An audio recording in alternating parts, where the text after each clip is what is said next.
Que représentent ces petites pièces de 1 et 2 centimes d'euros qui dorment souvent, soit dans vos porte-monnaies, soit dans le fond de vos tiroirs des maisons? Eh bien, elles représentent près d'1 milliard d'euros d'argent dormant en Europe.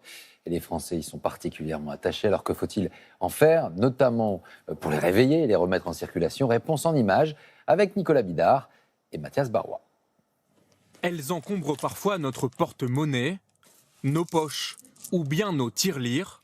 Et on ne sait pas toujours comment s'en servir. Les petites pièces rouges de 1 et 2 centimes.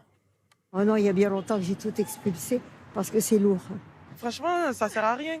On peut même pas prendre le bus, on peut rien faire avec. Vous achetez une baguette ou n'importe quoi, c'est utile, oui. Ça fait la pointe? Ben, ça fait la pointe. Cette petite monnaie, certains commerçants en raffolent, comme dans cette fromagerie où les prix tombent rarement ronds. Avec tous les produits qu'on a au poids, ça nous permet d'avoir un compte juste en fait. Mais si on n'achète pas son fromage à la coupe, on ne sait pas quoi faire de ces petits centimes. Alors dans cette grande surface, on peut les convertir en bons d'achat. Je suis serveuse, donc du coup c'est les petits pourboires que je mets de côté jusqu'à ce que je remplisse des boîtes. Et puis quand je viens faire mes courses, ça fait ça en moins. Pour le responsable de ces bornes, l'objectif est de réveiller ces pièces endormies. La monnaie de Paris est obligée de frapper 15 pièces de 1 centime pour qu'il n'y en ait qu'une qui revienne dans le circuit. C'est ces pièces-là qui circulent le moins.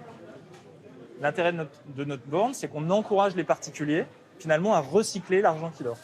L'argent qui dort, un enjeu de taille, car ces petites pièces coûtent plus cher à fabriquer que ce qu'elles valent. Produire une pièce d'1 centime revient à 1,20 centime. Alors la Commission européenne envisage de stopper leur production. Certains pays ont déjà sauté le pas, comme la Belgique. Ici, l'arrondi se fait directement sur le ticket de caisse. Ah oui, 22,65, voilà. Au lieu de 63. En France, 9 personnes sur 10 craignent que les prix n'augmentent.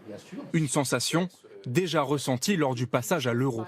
Il y a eu un sentiment de caractère inflationniste du changement. Et là, la suppression de quelques pièces produites et donc en circulation et donc utilisées pourrait entraîner un tel sentiment. Et je dois dire que, en ce moment, c'est quand même pas l'idéal.